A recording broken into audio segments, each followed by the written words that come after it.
How's it going, everybody? Welcome to the channel. I have my scionxb behind me, and today I am going to be installing new shocks on the car.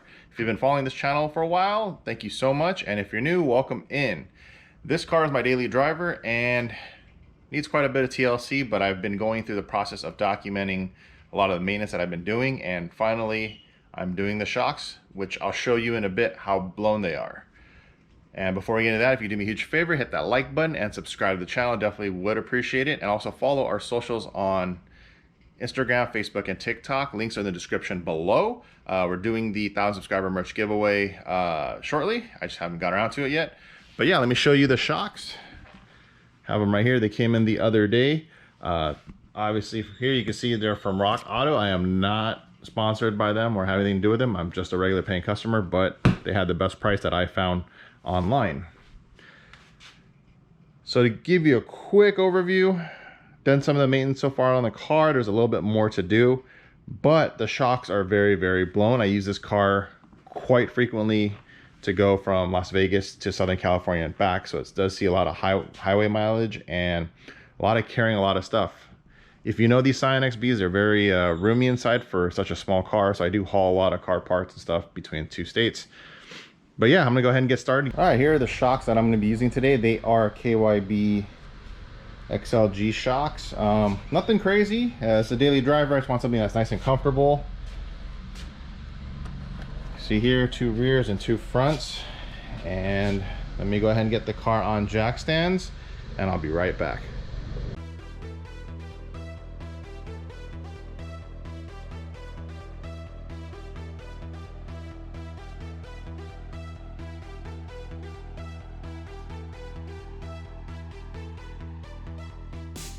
Quick safety tip: when you put your car on jack stands, always check, do the rock test before you start working underneath it, making sure everything's secure. I always leave the jack underneath also, but I already dropped enough pressure to where it's sitting on the jack stands. This is just a support. But yeah, I'm gonna go ahead and take the wheels off right now.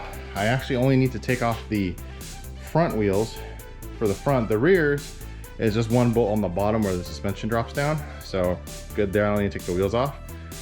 But on the front, I do need to take the front wheels off, so I'm gonna go ahead and do that first and get everything ready to take the suspension apart.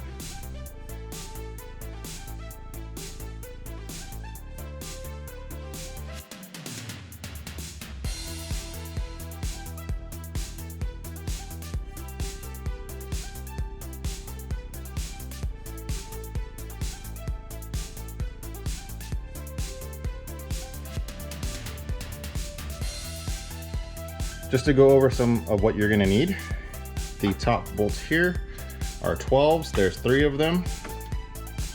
I took 2 of them out already. The one in the back corner here is a little harder to get to. I loosen it as I'm bringing it down, but I left one in just so that it holds it up, so it doesn't everything just doesn't drop down, making it easier to go to the lower mount. The lower mounts are just 19s on each end. It's a bolt with a nut, and then the brake line bracket on my car is a little different. When I first bought the car, it was all zip tied, so I found a bolt that would work, and it's an 11, so don't quote me on that. I think the factory one is a 10, so I just use this with a locking nut to hold the brake line on, which has worked just fine. But I believe, again, on your car it's going to be a 10. So I just got to undo these nuts, top and bottom, and pop the strut out, and then take the top bolt out, and then it should come out. And then from there I have to disassemble this to move the spring, the top hat, and all the other parts over to the new shocks.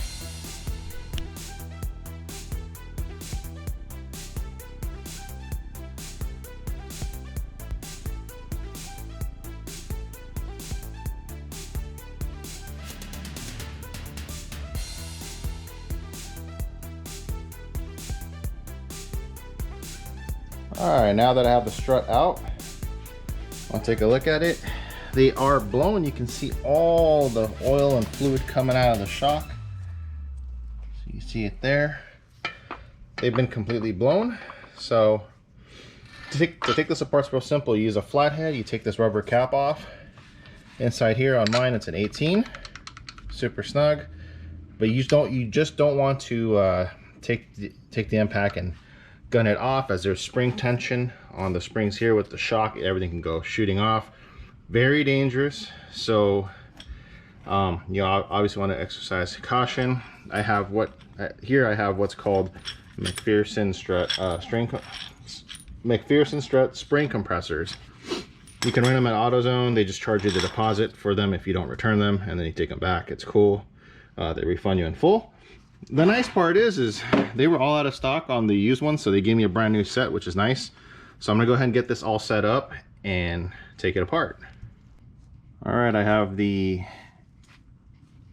spring compressors on just finger tight, just to show you how it mounts up.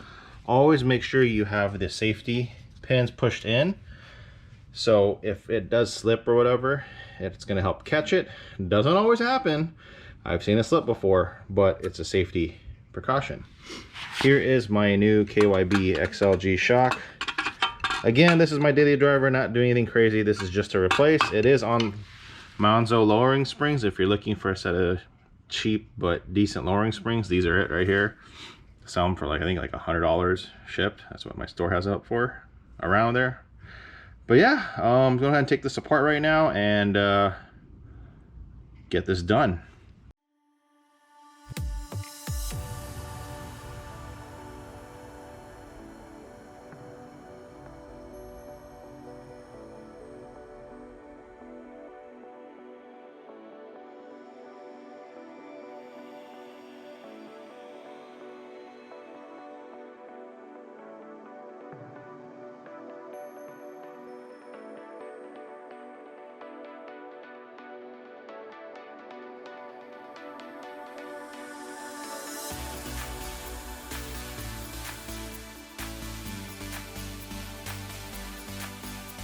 So here's the strut reassembled. Make sure you put everything back in the order it's supposed to go.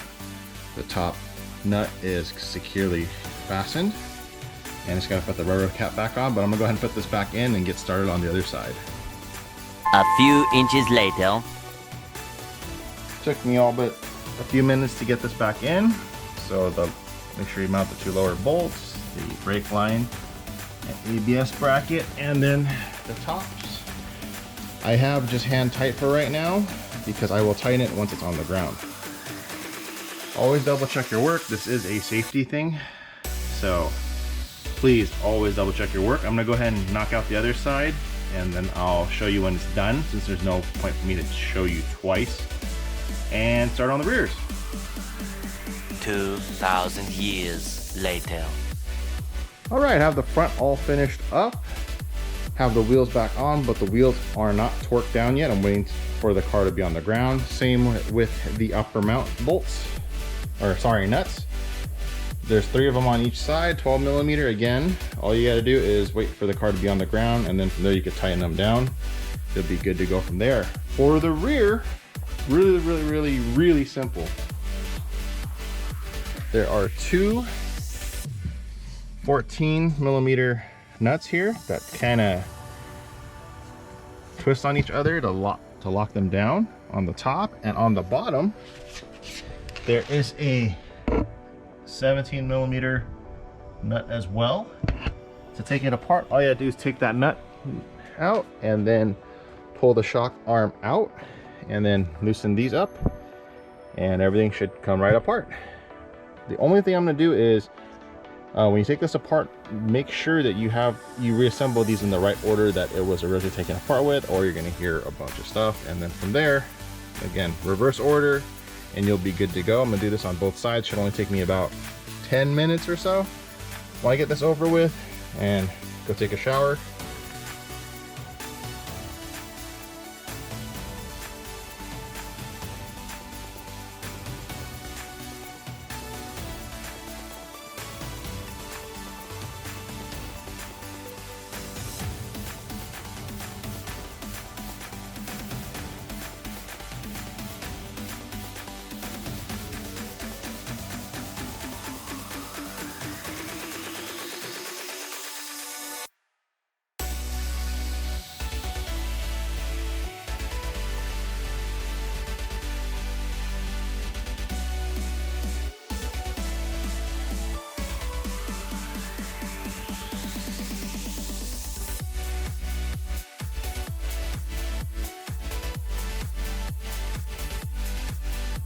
I guess the battery died in the middle of working on it. I did some time lapses. I'll see if I get the footage. If not, I apologize.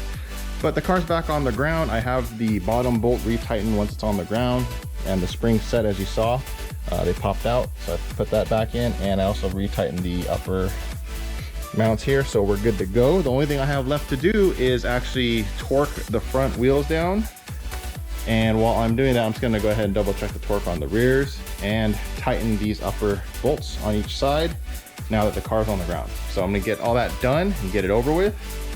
But yeah, I look forward to really enjoying a better ride with this car.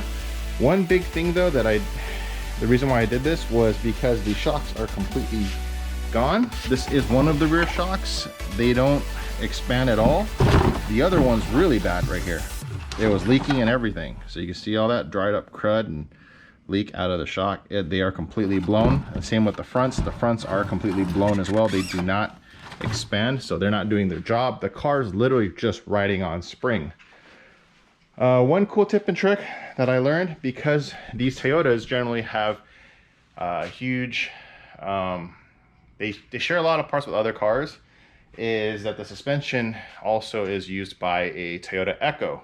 Now with that said, the front struts, I actually did order Toyota Echo front struts, which you might ask me, why don't I just order ones for the Scions? The reason being is the price online for Toyota Echo struts versus the Scion ones. The Echo ones are about 40% off to about almost half the price. So save some money there, and ordering from Rock Auto, save quite a bit of money. And they also have a KYB promotion currently, or KYB is having a promotion where you actually get rebate. So after all said and done, including the rebates and everything, I spent about $120, $130 on all four shocks and struts, versus if I were to buy scionxb all the way around, it would have been closer to $210 to $230. So I saved a little bit of money there. Not that I'm being cheap, it's just, it's the same shock. Slightly different specs, but a lot of Scion owners do this as a trick that are lowered or slammed. They use the Echo shocks. But yeah, it works and no complaints. People have been doing it for years. But yeah, that's the XB. Can't wait to get the alignment done. That's the next thing on the list for this car, because I don't want uneven tire wear. So next is on the alignment, and I was going to make a video of that to show you how bad the alignment was thrown off by doing this suspension swap. Again, I always recommend doing alignment after you install new suspension. What are your thoughts? Leave some comments down below. If you have any questions, again, leave some comments down below. That pretty much concludes today's episode. Until next time, you guys take care. See you on the next episode. One pair of pants later.